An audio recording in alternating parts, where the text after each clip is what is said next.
খুৰা কি খবৰ? ইমান দিনৰ মূৰত লগ পালোঁ আপোনাক। মোৰ ভাল দিয়া, বাকী তোমাৰতো কোৱা। মোৰো ভালে। গাঁৱত অলপ কাম আছিল, তাকে কামটো শেষ কৰি আহোঁ। যোৱা মোৰো অলপ ইফালে ইম্পৰ্টেণ্ট কাম এটা আছে, এইটো কৰি আহোঁ। পিছে তুমিতো নোযোৱাই আমাৰ ঘৰত, ভাইটিক লৈ যাব লাগে অলপ। যাম বাৰু। মোৰ এই হাই ছেকেণ্ডেৰী পৰীক্ষা আহিছে, পৰীক্ষাটো দি কেনে পৰীক্ষাৰ পিছত যাম সময় পালে। নিশ্চয় যাবা। মই যাওঁ এতিয়া, মোৰ দেৰি হ'ব। ৰ'বাচোন, কোনোবা ফোন কৰিছে। হেল্ল'। ক'ত?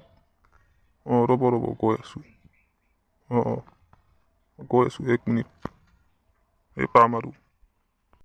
দিয়া ভাইটি, মোক এই কামৰ পৰা মানুহ এজনে ফোন কৰিলে, মই যাওঁ এতিয়া, পিছত লগ পাম। দিয়ক যাওক, ময়ো যাওঁ। আচ্ছা বাৰু, ঠিক আছে তেনেহ'লে।